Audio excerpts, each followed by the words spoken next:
"Madam, this is not a place for handouts. Leave before security removes you." The words left Alexander Thorne's mouth with the automatic coldness of someone accustomed to efficiently solving problems. It was a gala night in New York City, and luxury cars paraded at the entrance of the prestigious Metropolitan Plaza Hotel, where the corporate elite gathered for another celebration of the American Investment Federation. Alexander, 42, CEO of one of the country's largest funds, mechanically adjusted the cuffs of his Italian shirt as he walked toward the main entrance. The world around him operated at the pace of high performance, and he was the maestro of this symphony of figures and billion-dollar deals, until his eyes landed on the young woman crouched on the wet ground. She was soaked, scrubbing the marble floor with a brush, her damp clothes clinging to her thin body. Soap splatters marked her face, but it was when she looked up that Alexander felt something strange in his chest. Brown eyes, firm, fearless, without subservience. "Good evening, sir," she said, slowly rising, unhurried. "I'm not asking for anything. I'm just finishing my shift." Alexander swallowed hard. The uniform under her wet coat confirmed what he had already realized. She wasn't a beggar. She was a hotel cleaning staff member. Shame came as a hot wave rising up his neck, but he didn't know how to undo the misunderstanding. How to apologize for an offense that had been as automatic as breathing. He began, but she had already returned to work, as if he didn't exist. Maya Reed, 24, daughter of a cosmetics seller from Queens, night administration student, newly hired by the hotel to pay the bills. Alexander didn't know these details yet, but there was something in that woman's posture that destabilized him. For the first time in years, he felt guilt, a guilt that burned like acid in his stomach. In the ballroom, surrounded by faces that repeated themselves at every social event, Alexander tried to concentrate on conversations about mergers and acquisitions, but his eyes unconsciously searched for her. He found her circulating discreetly among the tables, wiping spilled glasses and collecting used napkins. She moved with a silent efficiency, almost invisible to the other guests, but to Alexander, she had become the only real person in that environment of social masks.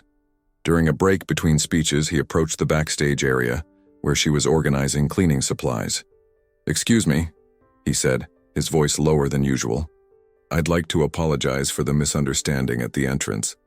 Maya stopped what she was doing and looked him directly in the eyes. There was no anger there, but a polished coolness that was worse than any shout. "Don't worry, sir. It happens." Her voice was polite, professional, but as distant as the South Pole. "No, it doesn't happen, or it shouldn't happen." Alexander ran a hand through his hair, a gesture that betrayed his nervousness. "I behaved like a presumptuous idiot. You behaved like most people in this situation would." Maya returned to folding towels. "Now, if you'll excuse me, I still have work to do." Alexander stood there, watching her walk away, pushing the cleaning cart through the service door. Something in that encounter had cracked his armor as a successful executive. He had stolen her dignity with a cruel and automatic phrase, and she wouldn't forget so easily. But what disturbed him most wasn't just the shame of what he had done. It was the growing certainty that he had found someone who would not bow before his power, someone who saw him exactly for what he was, a man who had forgotten his own origins. And that was simultaneously terrifying and fascinating. Alexander couldn't sleep that night. Lying on the king-size bed in his Upper East Side apartment, with a view of the city's illuminated buildings, he mentally replayed every detail of the encounter. The way she had risen slowly, unhurried, the firmness of those brown eyes, the icy politeness with which she had dismissed him. How long had it been since someone had put him in his place like that?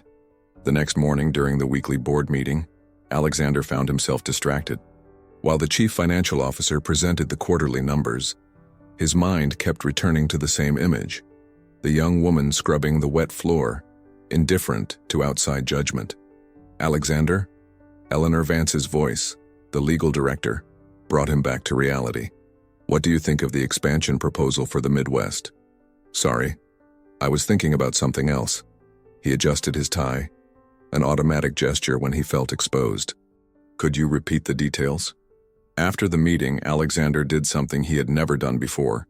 He called the general manager of the Metropolitan Plaza Hotel, not to complain about a service, but to ask a seemingly innocent question about the staff. "Mr. Thorne, how may I help you?" The manager's obsequious voice was familiar. "I'd like to compliment a cleaning staff member who worked at yesterday's event. A young woman, dark-haired, brown eyes, very professional. How can I locate her?" "Ah, that must be Maya Reed. She's new here, but very dedicated. Do you want me to pass on a message?" "No, thank you. I just wanted to make sure you recognize good employee work." Alexander hung up the phone and typed the name into his computer. It wasn't stalking, he justified to himself. It was due diligence. Executives needed to know the people around them. What he discovered surprised him. Maya Reed, 24, was studying business administration at a night public university. She lived in Queens with her mother, Maria Reed, known in the neighborhood for selling cosmetics at local markets. Father absent since childhood. Exemplary academic record, despite juggling studies with 2 jobs, cleaning at the hotel on weekends and working at a diner during the week. Moved by something that mixed regret, interest, and growing admiration, Alexander made a decision his advisors would call impulsive. He went to the market where Maria Reed worked. It was Saturday morning when his black BMW stopped at the entrance of the Hamilton Street Market. Alexander had never set foot there, but he knew of the place from news reports about local entrepreneurship. The contrast was brutal. Him, in his polo shirt and Italian leather shoes, walking among colorful stalls and the smell of fried pastries. He found Maria Reed without difficulty. She was an older version of Maya. The same sharp eyes, the same direct way of speaking. She was arranging perfume bottles on a small but well-organized stall when he approached. "Good morning, ma'am. Are you Maya's mother?" Maria Reed stopped and scrutinized him from head to toe as if evaluating a potential customer. "Yes, I am. And you are?" "Alexander Thorne. I met your daughter at the hotel where she works." The woman's expression changed instantly. It wasn't suspicion, but an instinctive maternal protection. "How did you meet? I hope it wasn't a problem." Alexander felt the weight of the question. She knew. Of course she knew. Maya had told her about the encounter. "Actually, I caused the problem. I'd like to apologize. And if you'll allow me, I'd like to offer an opportunity to your daughter." Maria Reed crossed her arms. "What kind of opportunity?" "Because my daughter doesn't need charity, sir. She handles herself perfectly well." "It's not charity. It's recognition." Alexander took a deep breath. "Your daughter has talent, determination. My company has an internship program with a full scholarship. She would easily qualify." "And why would you do that?" It was the question Alexander had been avoiding asking himself. Why indeed? "Because I've met few people in my life who made me question who I really am. Your daughter was one of them." Maria Reed studied him in silence for a few seconds as if trying to read his soul through his blue eyes. "I'll talk to her, but the decision is hers. It always has been." When Alexander returned home that afternoon, he knew he had started something irreversible.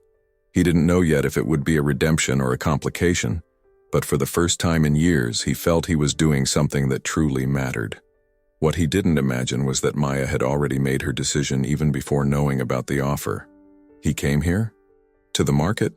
Maya stopped putting her business administration books into her backpack and looked at her mother with a mixture of disbelief and irritation. Yes, he did.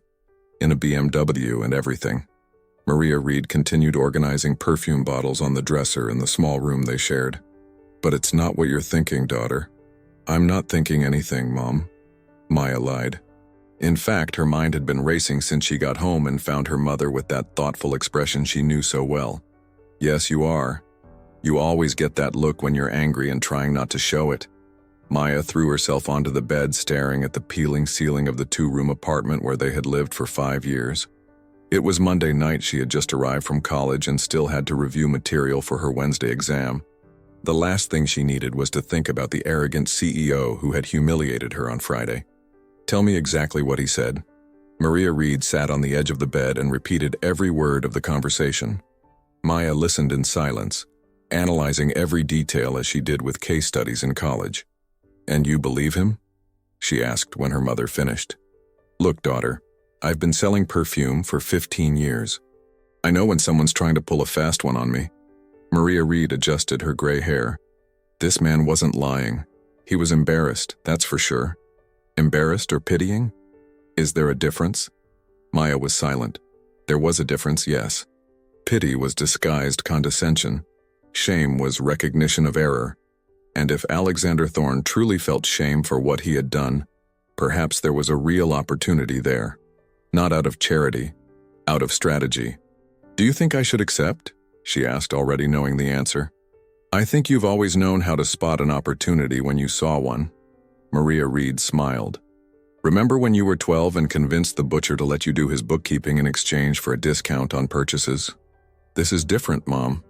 How is it different? You saw a need, had an idea, negotiated. That's what you've always done. Her mother stood up and went to the small window that overlooked the street.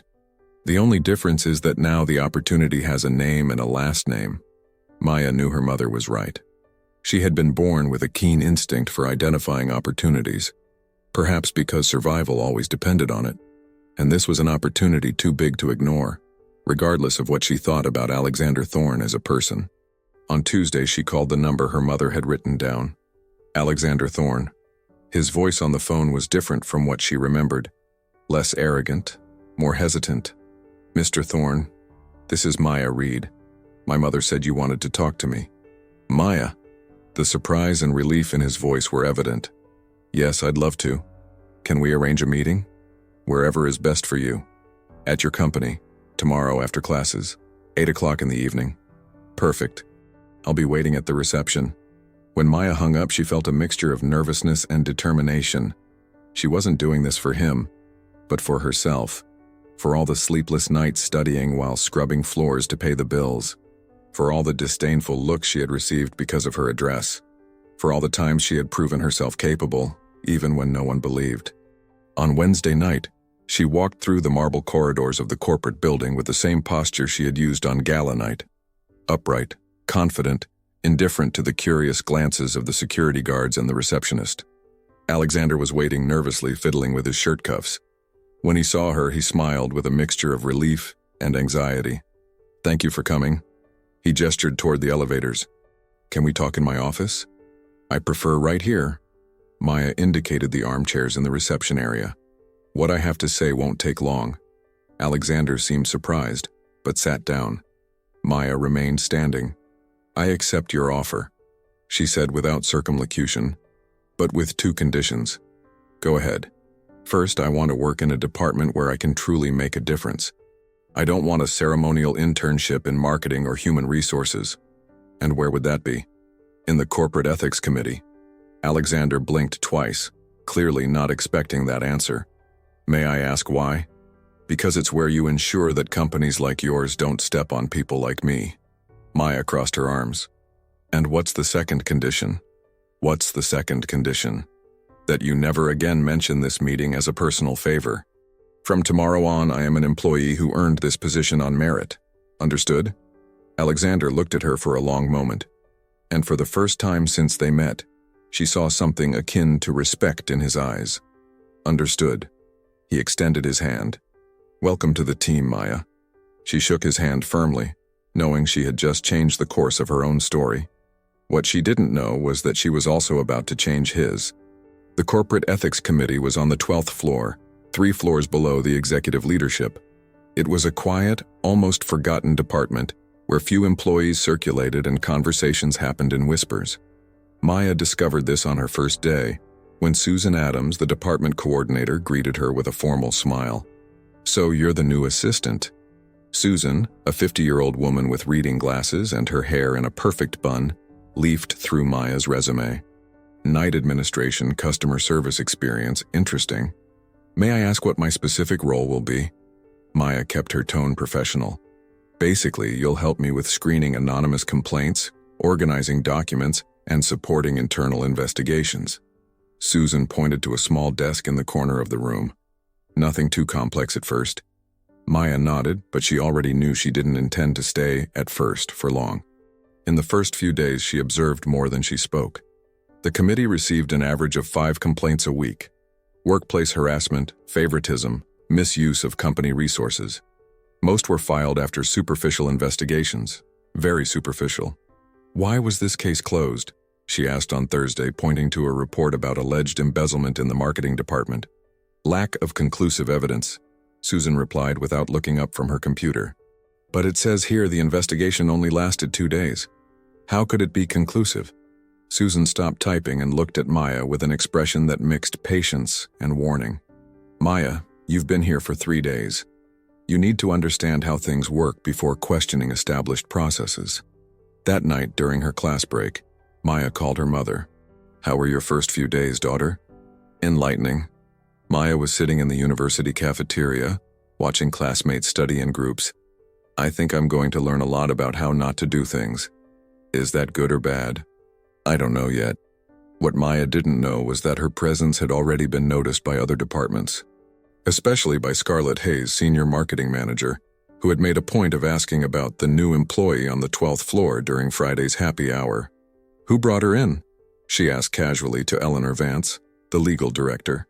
Alexander Thorne recommended her through the company's charitable foundation. Eleanor took a sip of white wine. Why the interest? Curiosity.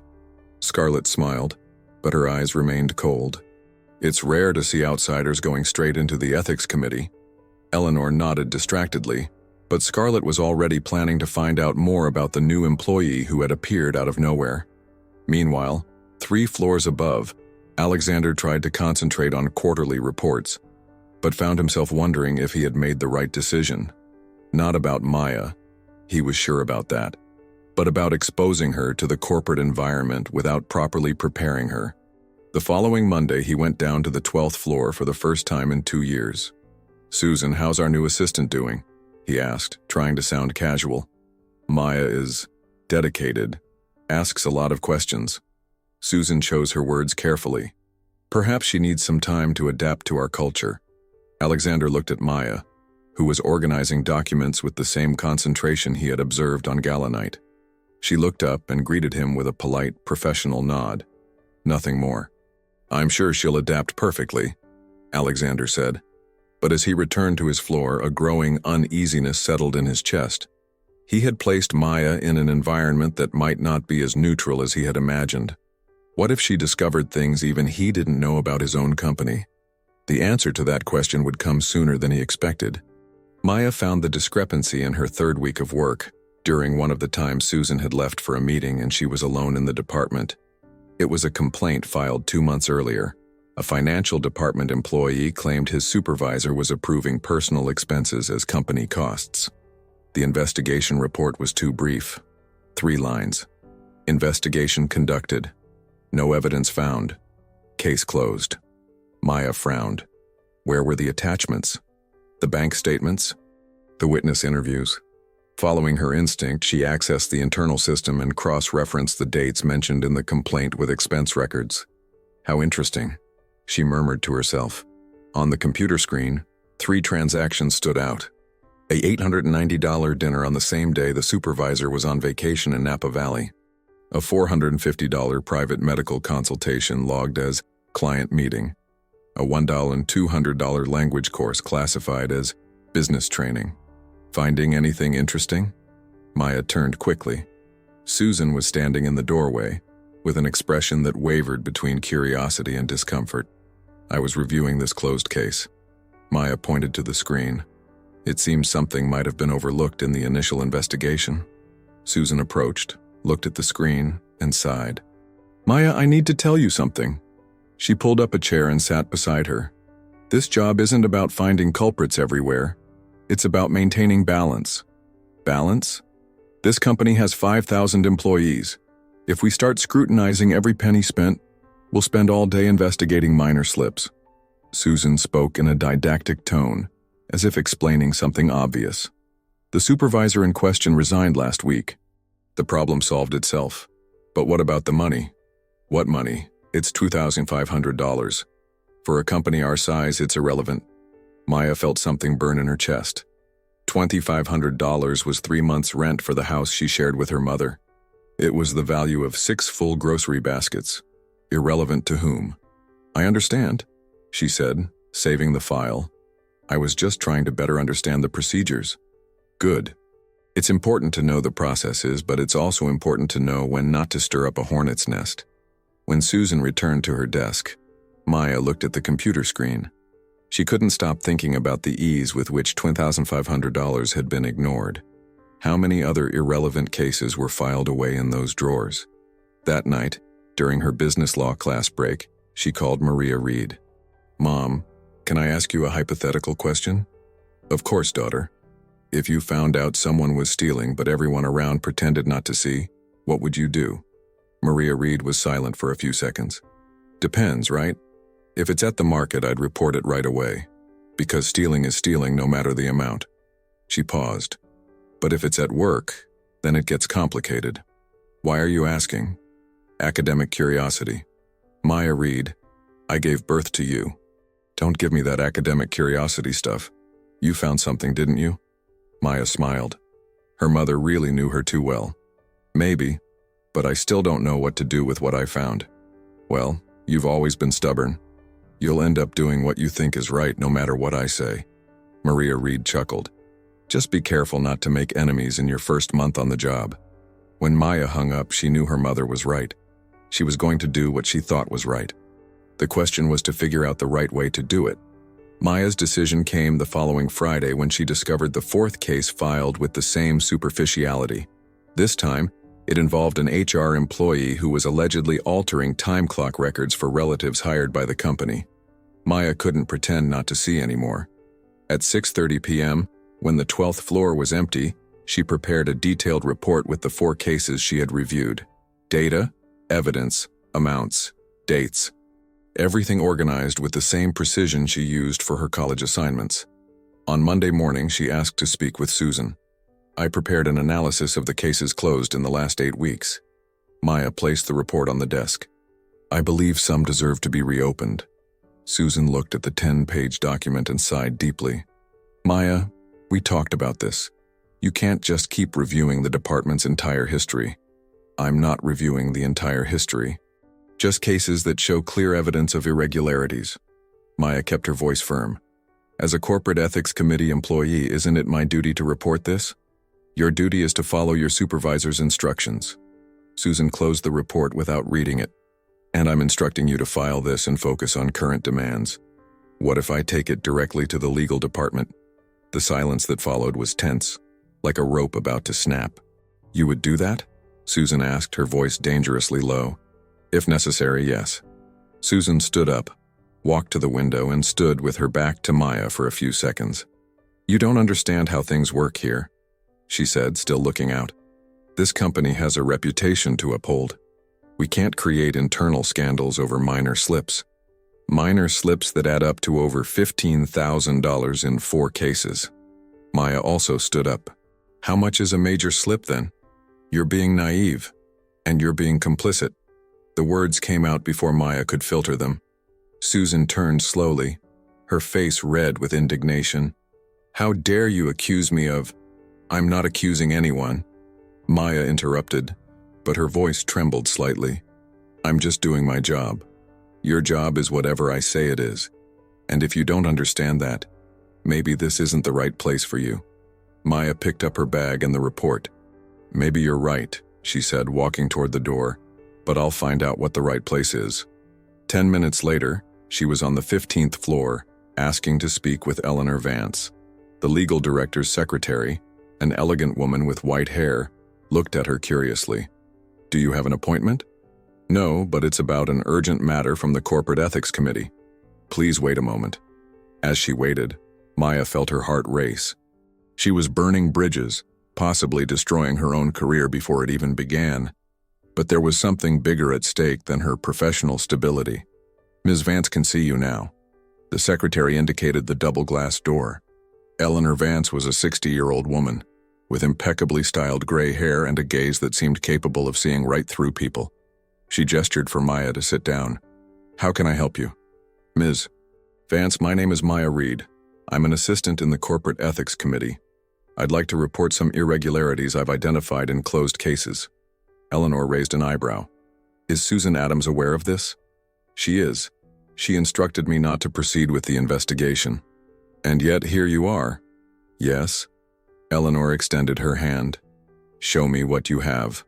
As the legal director read the report, Maya wondered if she had just saved her career or completely destroyed it. Eleanor Vance read the report in absolute silence for 15 minutes. Maya watched every micro-expression on the legal director's face, trying to decipher if she had made an irreparable mistake or if she had finally found someone who would take her findings seriously. Interesting, Eleanor finally spoke, closing the document. Very well structured. Do you have an auditing background? No, Ms. Vance, just business administration. I'm still studying. Where did you learn to do forensic analyses of this quality? Maya hesitated. The truth was she had learned out of necessity, organizing her mother's accounts and controlling every penny that came in and out of their home. Practical experience, she replied diplomatically. Eleanor smiled for the first time since Maya had entered the room. Practical experience is often more valuable than degrees. She leaned back in her chair. Susan Adams has been in this department for 8 years. She's never brought a report of this quality to my desk. She said I was creating unnecessary problems. Unnecessary problems? Eleanor opened the report again. $15,000 in 4 cases is just the tip of the iceberg, I imagine. She looked directly into Maya's eyes.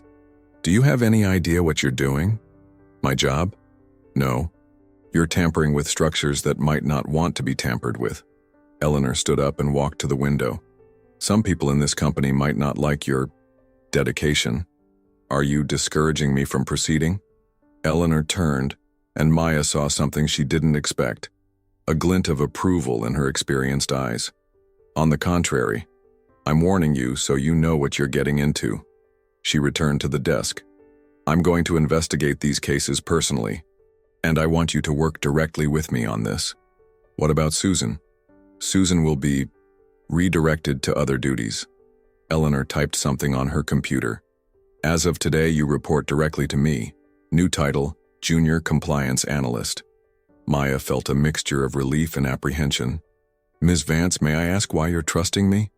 Eleanor stopped typing and studied her for a few seconds.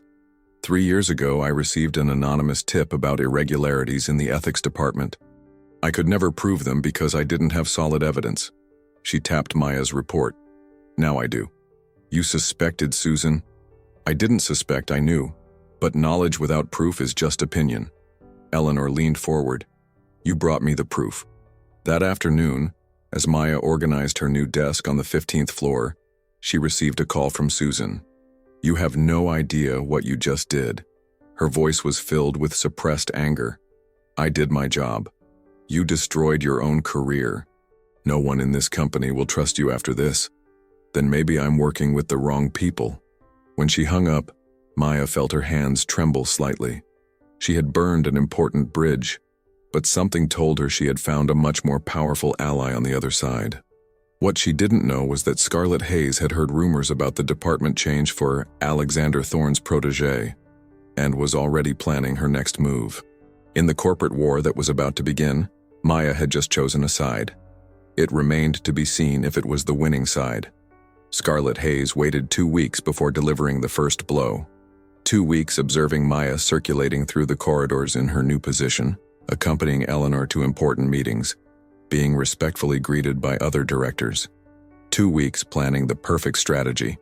The opportunity arose during the launch of the company's year-end campaign. Alexander had delegated to Maya the task of reviewing supplier contracts, looking for possible irregularities. It was a job that required access to confidential information and direct contact with executives. Maya, could you help me with a question? Scarlett appeared at her desk on a Thursday afternoon, smiling with all the charm she could muster. Of course, Scarlett. How can I help? It's about the advertising campaign contracts. Eleanor mentioned you're reviewing all the suppliers? Scarlett sat in the chair next to her. I need to confirm some values for budget finalization. Maya hesitated. Eleanor had told her not to share investigation information with anyone. But technically, Scarlett was a senior manager and was asking about official work. What kind of information do you need? Just the values of the 3 largest contracts, to match what I have here. Scarlett showed a spreadsheet on her tablet. 5 minutes and my life sorted.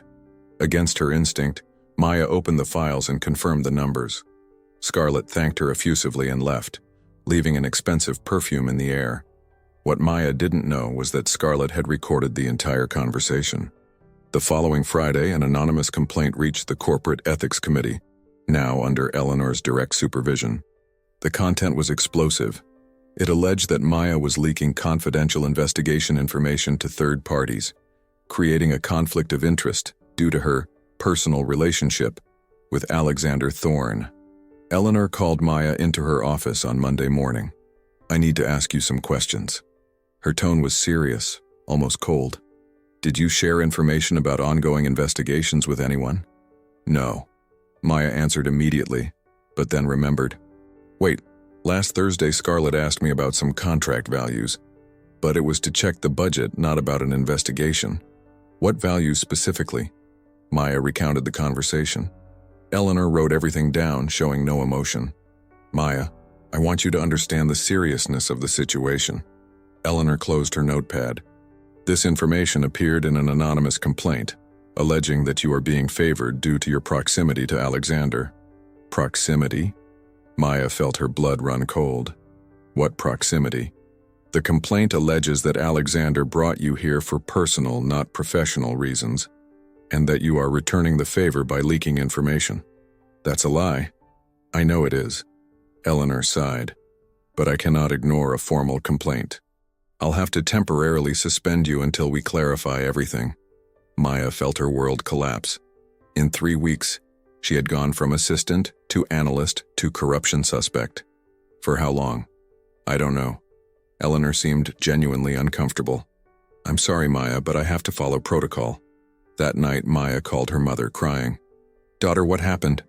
"I think I made a mistake, Mom." "A very big mistake." "Tell Mom everything." Maya recounted the last few days, the conversation with Scarlett, the complaint, the suspension. "Daughter, you were tricked." Maria Reed spoke with certainty. "That woman set you up. But now there's no way to prove it. There's always a way to prove the truth. The key is to have the patience to find it." When she hung up, Maya looked out the window of the small apartment. She was back where she started. Out of work, without prospects, with the added burden of being suspected of dishonesty. But there was something Scarlett hadn't considered in her perfect plan. She had underestimated both Maya and Eleanor Vance. And underestimated women can be very dangerous when they decide to fight back. Eleanor Vance hadn't reached the position of legal director by being naive. 30 years in her career had taught her to identify corporate traps, and the complaint against Maya had all the hallmarks of one.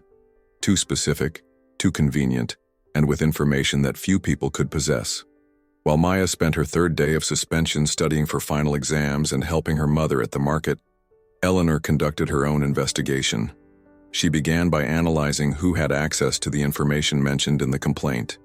The list was small: herself, Maya, Alexander, and 3 senior managers, including Scarlett Hayes.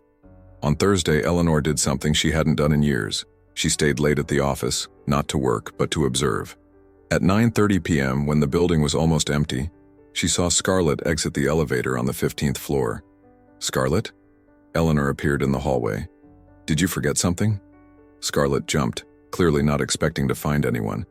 "Eleanor, you startled me." She forced a smile. "I forgot some campaign documents on my desk." "Your desk is on the 8th floor." "I know, but I was checking some information with the legal team earlier and left the papers here." Eleanor nodded, but followed Scarlett to her own office. She watched as Scarlett awkwardly fumbled with some folders on the desk. "Find what you were looking for?" "Found it, thanks." Scarlett left quickly, but Eleanor noticed she didn't take any documents. On Friday morning, Eleanor asked the IT department to review system access logs from the previous night. The answer came in 2 hours. Scarlett had attempted to access Maya's investigation files at 9:45 p.m., using her own login. "Interesting," Eleanor murmured, analyzing the report. She decided to dig deeper. She requested Scarlett's complete access history for the last 4 weeks. What she found made her smile for the first time in days. Scarlett had accessed the same confidential files the day before her conversation with Maya, and again on the day the complaint was made. But the most damning evidence came from an unexpected source. The night security guard, a 60-year-old man named Frank, approached Eleanor late that afternoon. "Ms. Vance, can I speak to you privately?" "Of course, Frank." "What happened?" "It's about that marketing lady, Scarlett." He hesitated. "Last Thursday I saw her talking on the phone in the parking lot quite late. She didn't see me, but I overheard bits of the conversation. What kind of conversation? She was talking about handling the issue with the new girl, and that Alexander would learn not to bring outsiders in to mess with things. Frank scratched his head. I thought it was strange, you know? And when I heard Maya was suspended, Eleanor felt a cold satisfaction rise in her chest. Frank, would you be willing to repeat that in a formal statement? If it helps the girl, yes.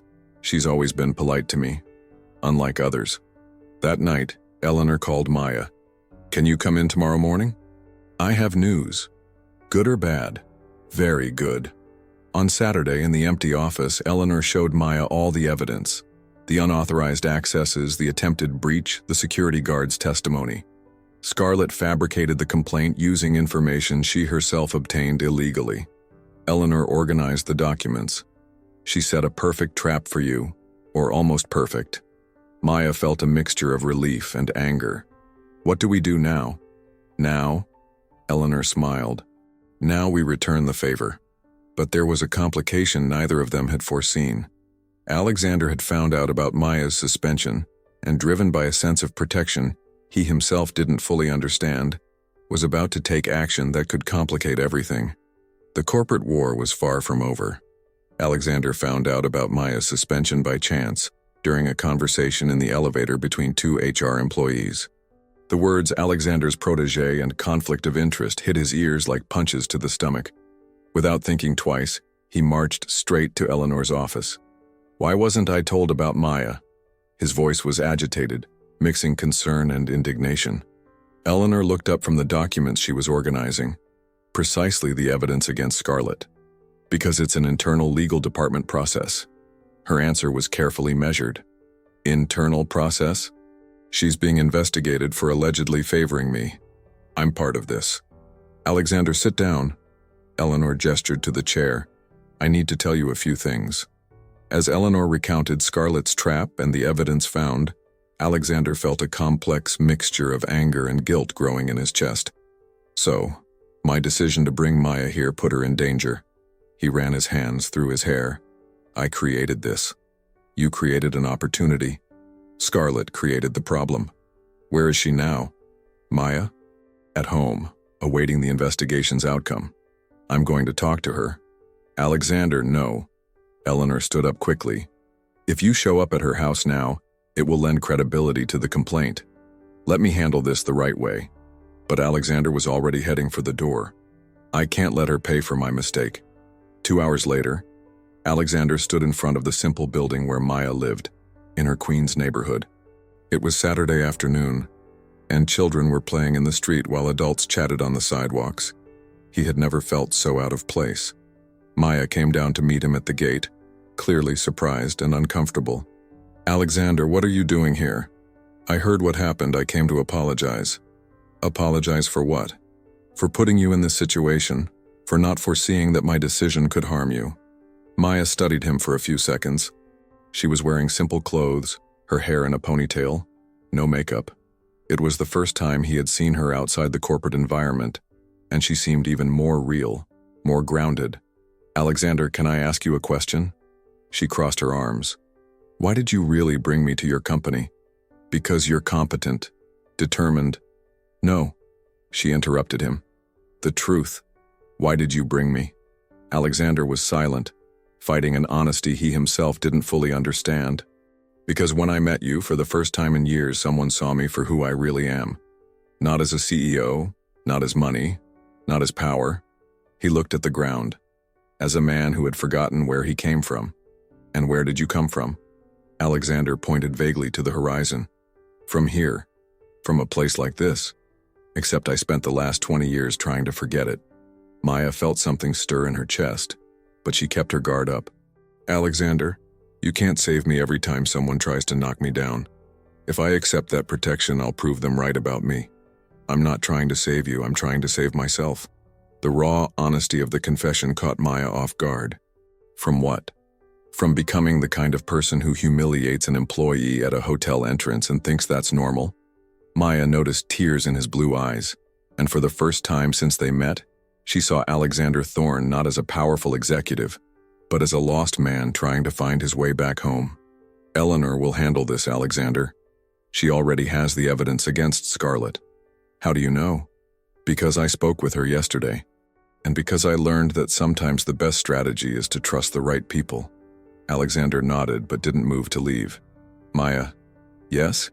When all this blows over, I'd like to show you where I really came from, the place I tried to forget. She looked him in the eyes and for the first time, saw in him not the power that intimidated her, but the vulnerability that intrigued her. Why would I want to see that? Because maybe you'll better understand who I'm trying to become again.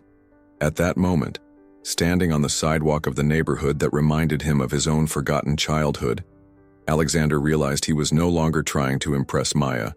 He was trying to reconnect with a part of himself he had lost along the way.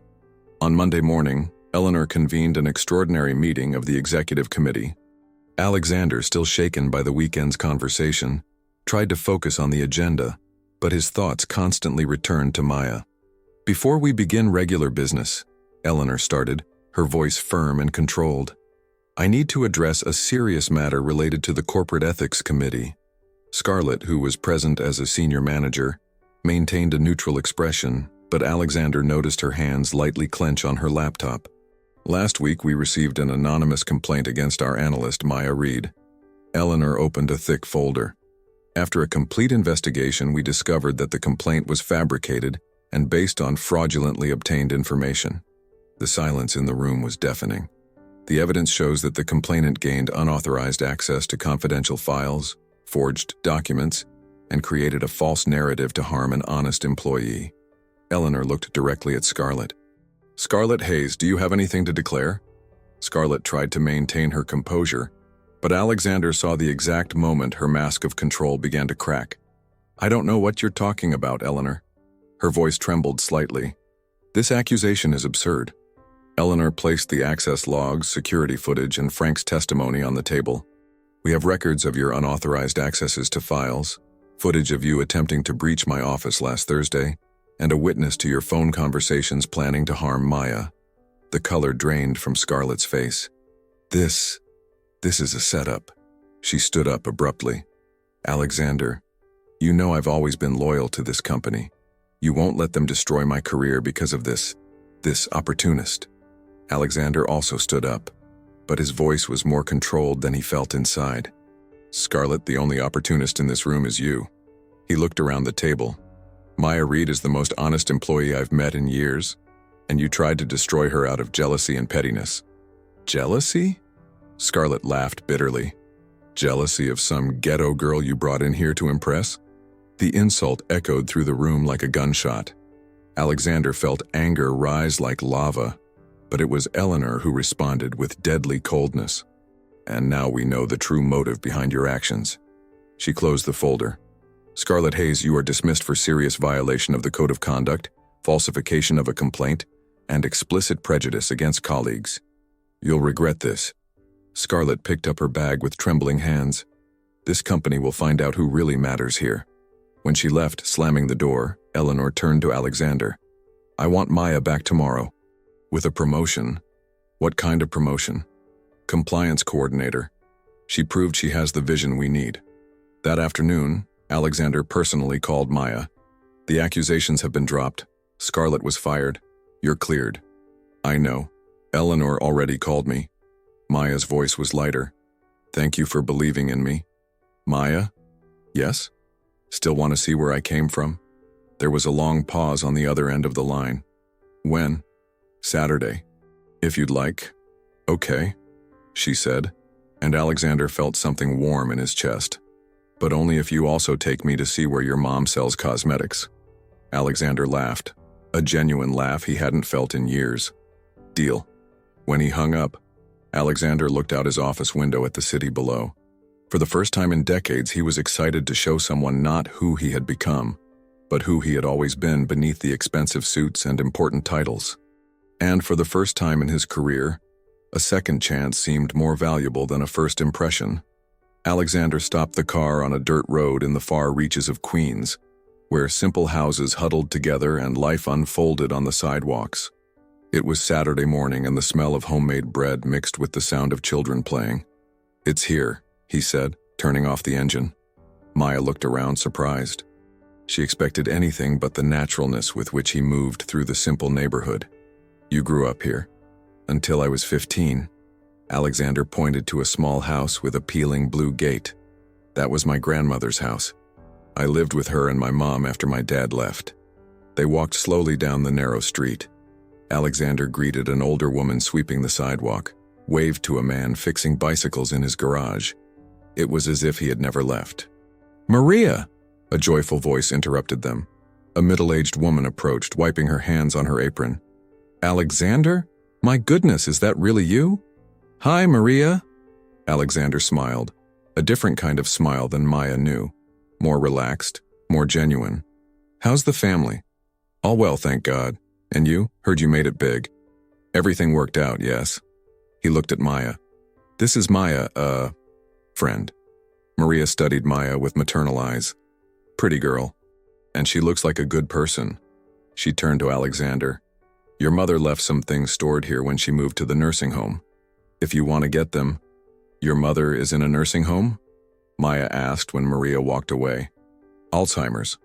Alexander looked at the ground. "It started 3 years ago. She doesn't recognize me anymore." Maya felt a pang in her chest. Suddenly, she better understood the loneliness she saw in his eyes.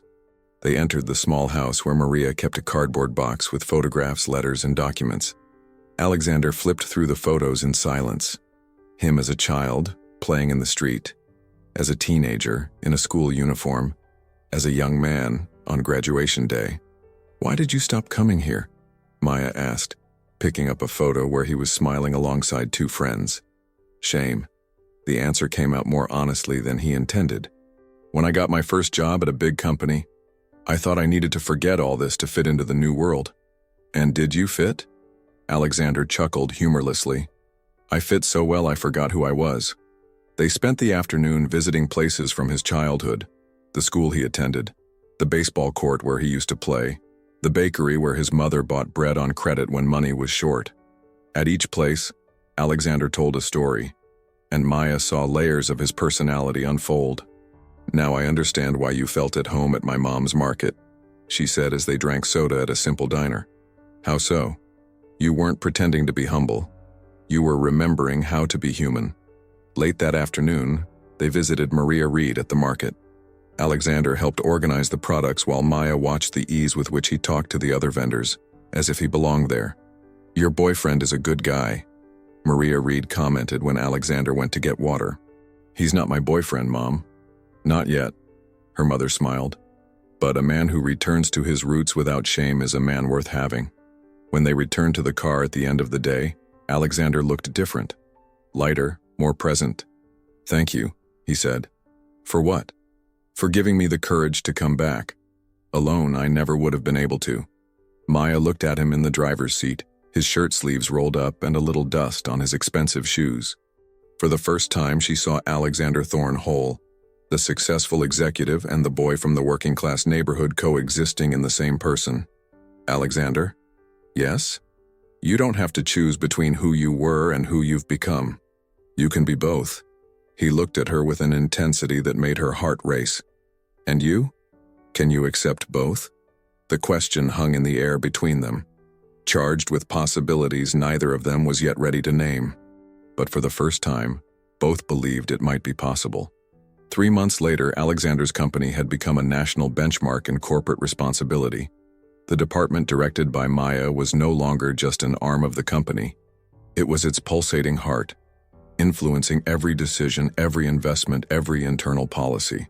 Complaints have decreased by 60% in the last 2 months, Eleanor reported during the weekly board meeting. And overall productivity has increased by 25%. "How do you explain that?" asked the CFO. "When people trust the company they work for, they work better," Maya replied, consulting her reports. Simple as that. Alexander observed everything with a mixture of pride and admiration. Maya had transformed a forgotten department into the heart of the company, but the most profound change had happened within himself. In the weeks following the tour of his old neighborhood, Alexander began visiting his mother at the nursing home every Saturday. Even if she didn't recognize him, he would tell her about work, about the changes at the company, about Maya. He also spoke about the past he had tried to forget, as if he was reconciling with his own history. "You're different," Eleanor commented one Thursday afternoon. "More present." "How so?" "Before, you made decisions as if they were transactions. Now you think about the people who will be affected." It was true. Alexander had begun to question not only whether a decision was profitable, but whether it was fair, whether it would benefit only shareholders or also employees, whether it would create real value or just pretty numbers on reports. The most significant change came during a meeting about layoffs in the customer service department. The CFO presented a list of 15 employees who could be optimized to reduce costs. "Wait," Alexander interrupted. "Before laying people off, let's explore other options. Can we cut superfluous expenses first?" "What kind of expenses?" asked the director, clearly uncomfortable with the new approach. "Executive dinners, company cars, unnecessary travel." Alexander looked at Maya, who nodded in approval. "Let's conduct a full audit before touching the livelihoods of 15 families." The audit revealed $800,000 in questionable expenses over the past 6 months, more than enough to keep all employees and still invest in training. "Why did no one question this before?" Alexander asked during the presentation of the results. "Because it's always been this way," Maya replied, "until someone decided it could be different." That night, Alexander invited Maya to dinner. Not at an expensive restaurant, but at the diner in his old neighborhood, the same one where they had had soda months earlier. "Why here?" she asked, amused. "Because it's real." He poured soda into the glass cups. "And because I want to make you a proposal." "What kind of proposal?" Alexander took a deep breath. For weeks he had been thinking about this moment. "I want to create a new arm of the company, focused entirely on social responsibility and community impact." He looked into her eyes. "And I want you to be the director." Maya almost choked on her soda. "Director? Alexander, I'm 24 and have 6 months of corporate experience. And that's exactly why you're perfect for the job." He leaned forward. "You see things that we, addicted to the system, can no longer see. And the board? Will they accept some ghetto girl, as Scarlett put it, as a director?" Alexander smiled. "The board will accept whoever I recommend, and if they don't, we'll find another board." Maya was silent, processing the offer. It was an opportunity bigger than any dream she had ever had. "Can I think about it?" "Of course." Alexander hesitated, then decided to be completely honest. "But I want you to know this isn't just about work, Maya." "What do you mean?" "I mean you've changed not just my company, but who I am. And He paused, searching for the right words. "I'd like to see where this can take us." Maya felt her heart race. For months, she had fought her own feelings, keeping everything strictly professional. But looking at Alexander at that moment, vulnerable, honest, transformed, she realized it might be time to stop fighting. "Alexander?" "Yes?" The answer to both proposals is yes. And for the first time since they met, they smiled together, knowing they were writing not just a new professional story, but the beginning of something much bigger and more important than any contract or title. 2 years later, Alexander's company had become a national benchmark in corporate responsibility. The department directed by Maya was no longer just an arm of the company. It was its pulsating heart, influencing every decision, every investment, every internal policy. That Saturday morning, Alexander was in the same place where it all began, the entrance of the Metropolitan Plaza Hotel. But this time it wasn't for an elite financial event. It was for the launch of the First Opportunities program, created by Maya for low-income youth. "Nervous?" he asked, affectionately adjusting her tie. "I always get nervous when I present projects that really matter." Maya smiled, but Alexander could see the anxiety in her eyes. "What if it doesn't work?" "It will work." He kissed her forehead. "Because it's real, like you." The ballroom was packed. Business leaders, students, community leaders, journalists. On stage, Maya presented the program's numbers. 500 young people trained in the first year, 200 employed in partner companies, 50 receiving university scholarships. "But numbers are just the beginning of the story," she said, looking at the audience. "What truly changed were the perspectives. Families who believe in the future again. Young people who discovered talents they didn't even know they had. In the front row, Maria Reed watched with pride. Beside her, Ethan, Alexander's son, now 18, who had chosen to volunteer for the program during his school breaks. "The company my father built taught me about financial success," Ethan had said in his first volunteer meeting. "But it was Maya who taught me about human success." After the presentation, Alexander went up to the stage. "2 years ago, I thought leading a company meant making quick and efficient decisions to maximize profits." His voice echoed through the hall. "I was wrong. Leading means creating opportunities for other people to become the best version of themselves." He looked at Maya. "And sometimes, if we're lucky, we find someone who teaches us to become the best version of ourselves too." The event ended with the presentation of certificates to the first graduates of the program. Alexander watched as Maya hugged each young person, learned their stories, talked about their plans. She was the same woman he had met scrubbing the hotel floor, but transformed by the power of believing in herself and in others. Later, at the market where Maria Reed continued to work, now by choice, not by necessity, the family gathered to celebrate. Alexander had learned to value those simple moments. The smell of fried pastries, conversations on the sidewalk, the genuine affection of people who wanted nothing more than his company. "Daughter, you have news to share." Maria Reed smiled mysteriously. Maya blushed slightly and looked at Alexander. "Actually, we have news." "What news?" Ethan asked, curious. Alexander stood up and took Maya's hand. "Maya has agreed to marry me." He smiled. "And what's more, we're going to adopt a child through the foster care program she created." Tears in Maria Reed's eyes were immediate. "A girl or a boy?" "A girl," Maya answered, her voice thick with emotion. "She's 4 years old and her name is Lily." 6 months later, on an ordinary afternoon far from the corporate spotlight, Maya held the girl who had become her daughter. Lily had bright eyes and a smile that lit up any room. "Mommy, were you poor when you were little?" Lily asked with a child's typical curiosity. "Yes, my love. And now you're rich?" Maya looked around. Alexander organizing documents at the kitchen table, Ethan teaching Lily to draw, Maria Reed preparing dinner while singing softly. Through the window, she saw the simple view of the new apartment they had chosen in the same neighborhood where she had grown up. "Now I'm very rich," she replied, kissing her daughter's head. "But not in the way you imagine." "How then?" "Rich in people who love me and whom I love back." Lily nodded, satisfied with the answer, and went back to playing. That night, after Lily fell asleep, Alexander and Maya talked on the small balcony of the apartment. "Any regrets?" he asked, holding her hand. "About what?" "About leaving the hotel that night, about accepting my offer, about changing everything."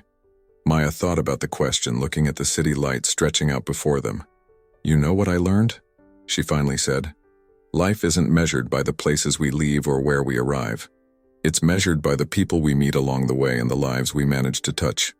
Alexander nodded, understanding. "And we touched many lives, didn't we?" "We did.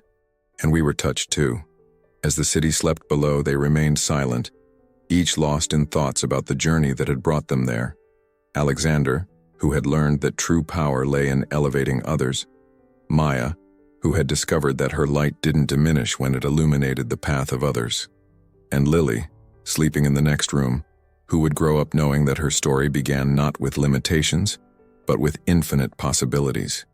Because every light is born from the darkness that refused to stay silent. And sometimes, if we're lucky, we find someone willing to walk with us towards the dawn.